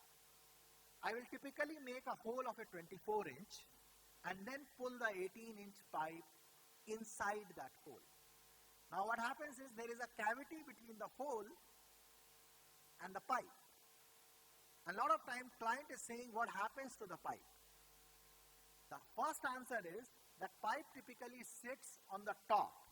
The reason pipe sits on the top is because in most of the cases pipe is buoyant, especially above 18-inch pipe is definitely buoyant and pipe is taken up. The second is if we are using a proper drilling fluid, and this is where the industry practices come in. As my other panelist was talking about, the technology has to be used properly to ensure that it does not get a bad name. Once technology gets a bad name, there are a lot of repercussions, and we all have to work super hard to reverse that. Prevention is always better than the cure. So if we are using a proper drilling fluid, one of the professors of Arizona University did this very interesting study, whereas he has installed a pipe, used a proper drilling fluid, and then taking cross sections up to 1 year. So after 1 year, the cross section looks like this, whereas actually there is no difference between the earth and the solid around the pipe. It's almost the one. And Targazi theorems definitely hold. When it comes to 2 weeks, we can see the things forming. Dr. Samuel Ratnam is a professor of civil engineering at Arizona State University, and he has done this research about 15-20 years ago actually. And it still remains one of the pioneering research. So 2 weeks, this is what it looks like. 4 weeks, this is what it looks like. So as we are seeing, the pipe and the bigger hole is not a problem. The proper drilling fluid is used while installing the pipe. Within 1 year, it goes to a level where it's indistinguishable from the soil around it. Even after 2 weeks, actually the tests show that pipe is more or less insulated from the loads on the top. Before 2 weeks, yes, the impact of the load on the top of the soil can be a little bit higher.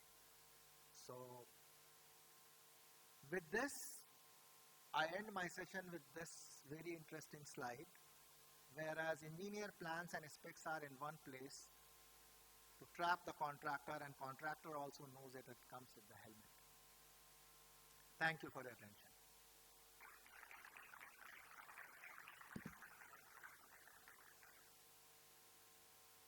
Thank you, Mr. Haq, for that very insightful presentation. Now, friends, we have some time for questions, if any, to be addressed to the panelists. Yeah, one second. Yeah, please. Can somebody providing. Please identify yourself. Rajesh, yeah.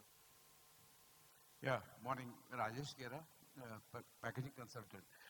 To Mr. Vishal, good presentation beginning. Just because you are focused on sustainability and you are one of the largest manufacturer. Although PWM rule doesn't cover non-packaging, but as a manufacturer of pipe, are you doing something on using recycled content in your pipe?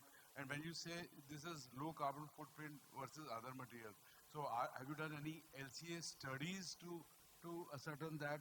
And finally, you have referred to polyester material in one of the pipes. If you can give a little bit more details. I am from the polyester background, so that's the reason I'm asking you. Thank you.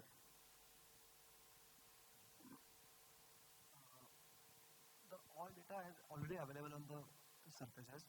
The CO2 footprint on the PE and the PVC is very less as compared to the metal pipes, or you can compare with the RCC pipes. So they are also heavy in energy uses. The process of production of the PVC or the HDB pipe is very less energy consumption. Yeah, and can you give some details of the polyester material which you referred in the 250 GSM? How do you bond it to the pipe, or any more detailing? It is just for the filtration of the water. That's the only one use of this polyester GSM, which we are using 25 GSM. Nothing else. It is only filtration purpose. Okay. Yeah, thank you. Just one question to Dr. Kiran Kumar. Yeah, we are all motivated by your presentation. We just wanted to know one question, which was asked yesterday, in fact. Does CPET does any testing to see the effectiveness of that anti-rodent additive? And secondly, are you working on any testing for determining the percentage of recycled content in any molding, or, irrespective of plastic material? Percentage recycled content in the finished molding. Yeah. See, this one is definitely recycling content. There are methods, but not the proven methods. Okay, when we have the virgin material, definitely we can curtail the recycled content, and which is the proven methods we have with the DSC and the FTIR. There are some methods are there, which is a challenge to the industry. Okay, this is going on for a long time, but thing is, there are no databases, or there are no testments to prove that exactly what is the content. But only as an experience, only we can say how much is involved and how it behaves. Definitely, we see on the performance of the materials. There we can curtail how the recycling materials are entered. Yes. Yeah, anything on the anti-rodent additive? Anti-rodent, actually, see, now just it has started with the gas pipe we have been seeing. A lot of manufacturers have added to it. As per our test, there is no effect to the environment, because once it is mixed in the pipe, it becomes a uniform one. And we have also seen the physical properties, and even the hydro test is also on, and till today we didn't find any negatives in this. Okay, it is on. Yeah, thank you. One small question to Mr. Santosh. You had referred about this consumption figure, 30 kgs and 11.3, So what is the year, what are the materials you have considered, and what is the source? Is it Argus themselves, or you have taken from some industry? No, it's actually from one of the foundation's figures that I took it. It was, I think, Plastics Foundation, I think. Plastic India Foundation. Yeah, okay. yeah. Okay. So it is a bit outdated, but that was the most closest one that I could come up with. Yeah. Which year it was? I think it was around 2019 or 2020. Fair enough. Thank you. Thank you. This one gentleman. Please identify yourself. Yeah, I am Vishnu Vardhan from HPCL. This is for Santosh from Argus. You have mentioned that the P100 demand by 2030 would be about 450 KT, out of which black would be about 150 KT. So the remaining 300 KT is a significant one. So two parts of it. What would be the contribution of P100 orange, especially because of the increasing demand of city gas distribution. Yesterday we heard the presentation from MGL also. And the other segment being, today's presentation also we have heard about that BSNL tender, optical fiber cable duct, precisely the P63 with UV. So what are the projections for P63 UV and P100 orange? Because that gap of 300 KT is quite significant. It's actually tough to really give a proper projections out there. Those figures were really came up with the work that I had done with the global editors. So I would be more than happy to actually get back to you on that front. Pull up the numbers from their end and then come up with the proper numbers and get back to you on that. And one more thing is P100 black. Don't you think it's slightly on the lower side, because it's just 1/3 of. Because that's a significant segment still. So yes, I mean, so those numbers, they were actually generated by the internal sources and we are fairly confident on that. But I think those numbers were actually because we talked to the industry participants, so we had like a rough estimate on that. Okay. Thank you. Now, Dr. Srikanth Diwan has a question.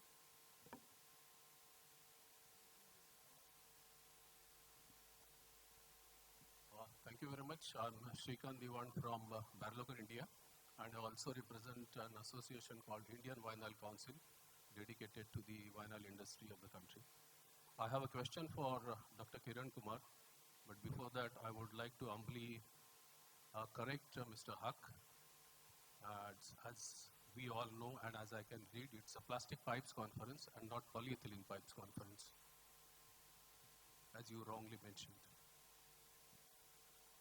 Dr. Kiran Kumar, we know what excellent work SPET is doing, and the industry considers SPET as our representation to the government to talk about the benefits of plastics and get what the government requires from the plastics industry. You mentioned about the tenders where plastic pipes were not being considered, and the excellent work again what SPET has done to get it included.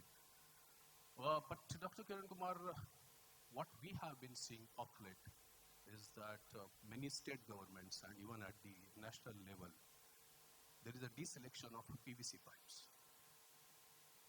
So can we get your support to get the PVC pipes its prestigious place back in the government tenders? Definitely, we talk about the plastic pipes. We don't categorize there whether it is PVC or HDPE. Of that, I think because maybe the previous experiences, government places, they thought, I think, but in some areas PVC is mandatory, whereas in the distribution lines, a lot of engineers, they consider HDPE lines, but in the main lines, definitely PVC is considered. In the higher diameters, around the 630 mm and also PVC is well suited, and we also encourage PVC in the higher diameters. But for distributions, for house-to-house delivery and all, because of the long coils, the joints, they see these advantages. That's how HDPE has an advantage there, definitely. Not that PVC doesn't have the advantage, but maybe because of the joining techniques which are to be seen by the government. Definitely, see, we also educate CPVC, we also educate OPVC. So all the plastic sector, the pipe sector, we are educating the government, and definitely PVC is the first prime material. Definitely, it has its own place. So we'll definitely see to it. Thank you so much. I think I'll assist you in this question. First is you asked Mr. Huck about the PE pipe conference. See, mostly in SDD method, PE pipe is predominantly used. That is why we refer to it as maybe PE pipe conference. So not a mistake on his part. And as far as the second part of your question is concerned, I think Mr. Ashok Natarajan can, since he was involved in the Pipe Advisory Council, so he can throw some light on that. So please, on the PVC part, what Dr. Srikanth Diwan has asked. Yes, sir. Thank you, Mr. Harish. I just wanted to tell you, especially Mr. Kiran has also mentioned about it, there is a need, especially in the PVC and HDPE. There are world-class manufacturers, quality manufacturers in India. But our system of procurement and government tenders is so unstructured or tender-driven, and the makes are approved with some connivance, I would say. The big names are there, but after the order is awarded on the contractor, some amendments comes in of incorporating new makes. This is the dangerous thing. That is why this Jal Jeevan, Mr. Anil Jain mentioned about it. They left the contractors to make the design. Big schemes in UP, each 2,000, 3,000 crores, and they made designs for the network, and they actually went by changes in the spec, and all the compromise was done. My humble request, because we have people like him, Borleys and other people like Mr. Kiran and other people who are from more from technology and from the regulatory perspective. You need to evolve standards, not just compliant to IS or BIS, but make a guideline. For example, in the new manual, I wrote the chapter 13 of the metering. India, there are 33 meter manufacturers. 95% do not comply to metrology standards. Do you know that? That is why there is no uptake of meters. Today, nobody wants to measure. They'll say, Chalika, it won't work. It will work only for 6 months, 1 year in intermittent water supply. And the meter will fail. There were only a handful of high quality meter manufacturers. So the standard that needs to be evolved today, we fought from the ministry side with the Consumer Affairs Ministry as well as the IS committee and said that you introduce legal metrology in India, which has got affiliations to a standard. So, and we wrote the standard. There is something called ISO 4064, which talks up to the installation, including type testing and prototype testing. And there are very specific endurance things for manufacturing, capability endorsement, as well as the quality of the product. And every new product is prototype tested FCRA at Palghat. Otherwise, it can't get into tenders. We have made it as a guideline necessary, and we have said 5 years warranty if you're still going for mechanical meter for the sake of pricing. And for a static smart meter, we have said 15 years guarantee with battery life of 15 years. It is written in the manual itself to call for tenders of that nature. So you have to evolve like SPE being such a forward-thinking organization. You have to evolve these standards. You just can't say I'm complying and then you are fighting Me Too war with somebody else. So this can be taken up by SIPET. I feel I had that question for you. You should write, and if you come to the ministry, we are willing to take into consideration. I can take it up to the committee and talk to them. Today, it is not so. We are getting confused. So many I told you there are 6,800 ULBs in India. You can't have control on quality control of a procurement process somewhere else just because it's a public tender. So this is the problem, and that is why even though the GDP rates and the growth rates are being talked, because the market is growing like that. India is going to be a $40 billion market for water sector. Definitely the pipes should be a big thing. But it will not, it will have a slow, then it will be, the steel pipes will encroach into that business. That's what they are doing. There are limited people, but they are encroaching. And the steel pipe people are getting into HDP, all the big guys. Because they see that they can cater to the evacuated poor markets. So you have to pull yourself and work in that direction with standardization, calling for very clear methodologies, derivations, life cycle thing has to be worked out, and that can be done with, you have a wonderful organization like SIPET, which is a government company. In metering, there is something called FCRA, Fluid Control Research. It's a private lab, but very well reputed in India, as good as NAB, I mean better, I would say better than national people, and as well as it is all related to PTB Germany, the main core metrology standards. So you have to develop that. So manufacturers get scared even to send samples there. They send 15 meters, 10 of them will fail. They allow failures. And they encourage you to come back to the drawing board again and come with your new thing. Today that is not happening. And the type of photographs he showed me, I've seen that. I've implemented at least 3 or 4 projects. Mr. Agam Mathur knows me. I've faced these problems. It's a very common problem. So my feeling is that no, the makes that are mentioned in the tender is normally not the makes, what you call as the high quality make, is not the one that comes in. The procurement system is so bad. The guy who's giving the approval after the contract award is changing the makes. So you have to take care of that. Okay, sir. Thank you. Thank you so much, Mr. Ashok. I'll put just I think the concern of Dr. Diwan was with respect to the adoption of PVC pipe or its quantum. So I think it can be taken up with the government bodies and people like Mr. Ashok can be pushed through. So that is one thing. And the second thing, what is apparent, what Mr. Kiran Kumar also mentioned and you also mentioned, is that our country has got the government procurement on L1 basis. And so long as that L1 basis procurement goes on, the pricing will always, be uncertain and can go anywhere. It can go north, it can go south, it can go anywhere. So, partly the industry is to be blamed, but the government is to be blamed, I think, I'll put much more. Okay. Mr. Agam Mathur, yes, you have a question. Hello. My question is to Mr. Kiran Kumar. Am I audible? Yeah, right.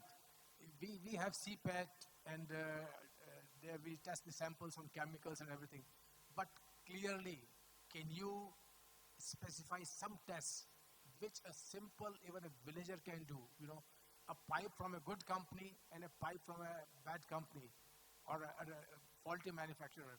You can always differentiate. Could there be a physical impact test or some penetration test which can, without sending the sample to pipe?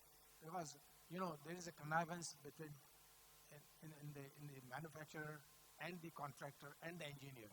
I'm blaming it's more on the supervision side, which the negligent.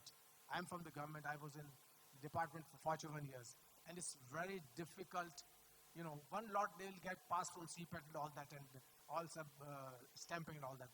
But when the pipe comes to the field, many lots, they just don't prove right. And since there is a connivance between engineer and the contractor, that get laid.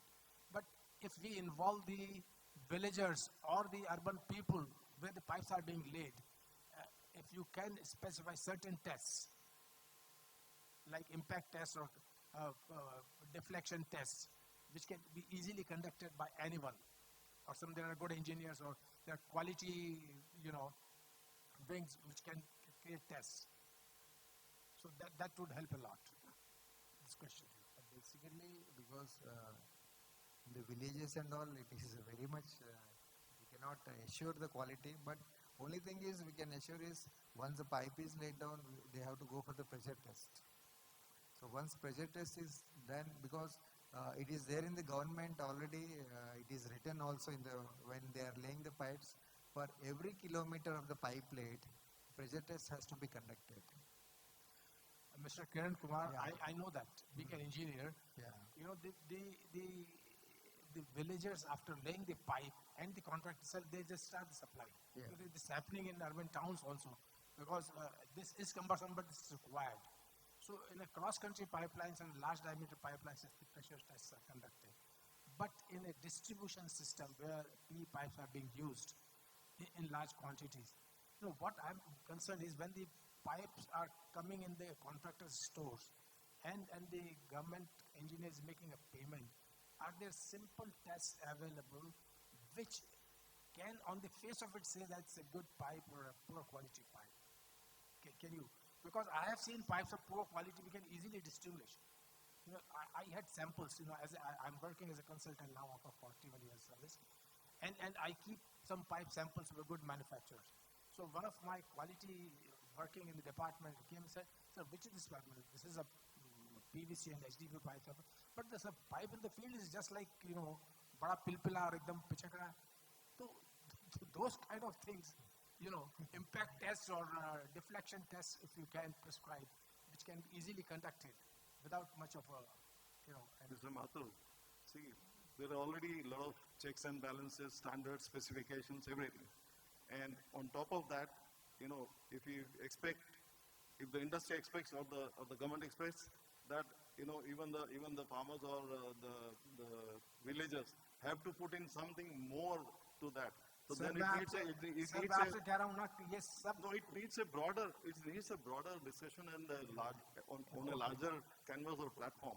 So that is, I think, not in the purview of the discussion and not in the purview of CPET. That is what I feel. So I think maybe you can take it offline with Mr. Kiran Kumar later on. Yeah. So And one more question for Mr. Haq. You said HDD drilling. Are the railways allowing HDD pipe as an encasing pipe? Because generally it is the only steel pipe that's been prescribed.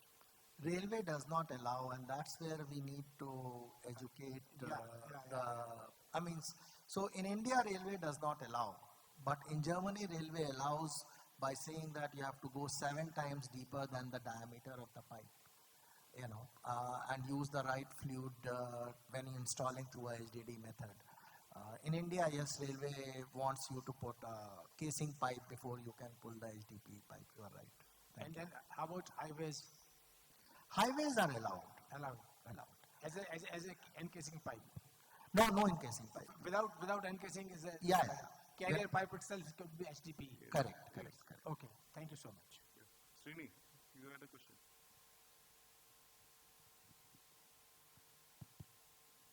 Hello, good morning. I'm Srinivas Gaud from Gurush India Private Limited, and I'm looking after sales in Gurush. So there are 2 questions and comments. First to Dr. Kiran Kumar. Thanks a lot for giving a detailed presentation from CPET and ensuring the quality between the manufacturer and the government of state government and central government. So, you rightly pointed out, and Mr. Harish Pillai and Dr. Diwan also pointed out regarding about the tendering process, where the pipes have been, some cases, we have noted from the customer point of view, they are saying that, pipe have been purchased even lower than the resin prices. So, in this case, I would like to request Mr. Natarajan to please rope in and where we can educate or where we can give information to the government team about the actual resin prices also we can provide, and it is available on the government, even all the polymer manufacturer sites. Already indicated yesterday that we can approach the government through him. Yes. Even month-wise also, if you require, raw material supplier. We can address all our concerns through him to the government, to the policymakers. Yes. Right. That is the one point. And second thing is my question to Mr. Santosh Navada regarding about present polyethylene industry. Now the naphtha is around 720, 730 levels, and HDPE is around 1000, 1020. How you could see the petrochemical industry could survive with the delta is marginal nowadays, and how you could foresee the future scenario in next couple of years? So initially the idea was that after the central government start to lower their interest rates itself, there would be a pent-up demand to a certain extent. So if you are looking at in the 1 to 2 year sort of scenario, then we can at least expect 2 rate cuts, and that might to a certain extent lead to a slight increase in the demand. But having said that, it really comes down to whether there would be some sort of like a recession, if because that seems to be an issue not at the moment as well. So yes, we are expecting at least 1 rate cut this year itself, and that might lead to a slight increase in demand. So what would be the comfortable delta between naphtha to polyethylene as a rough indication? It's really tough to say. You are asking a sensitive question. So So I think, any more questions or, yeah, go ahead, gentlemen. Please identify yourself. Good morning, everyone. Vivek Mehta from Opal. Vivek, yeah, go ahead. I have one question for Kiran Kumar again. This is regarding the quality, what you have been mentioning, failures you have observed. We have seen in the market that normally pipes to be made from the pipe grade material, HDP pipe grade material. But many other HDP grade also being used, that is what we understand from the market, which are not pipe grade. Now the issue is that pipe grades are tested for the long-term regression analysis and all that done for the 50 years life. And based on that, they get the P100, P80 kind of rating, MRS rating.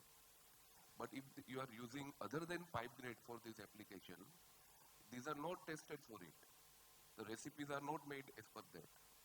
So my request is that whether any testing analysis or something, some method you have developed, which can identify, because once the pipe is made black, it is polyethylene material. But when you identify that it is not the pipe grade, or maybe some other material has been blended into it, like recycled material or some other low quality material.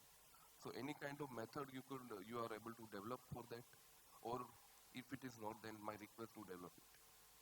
Thank you. Yeah, it is a genuine problem the industry is facing.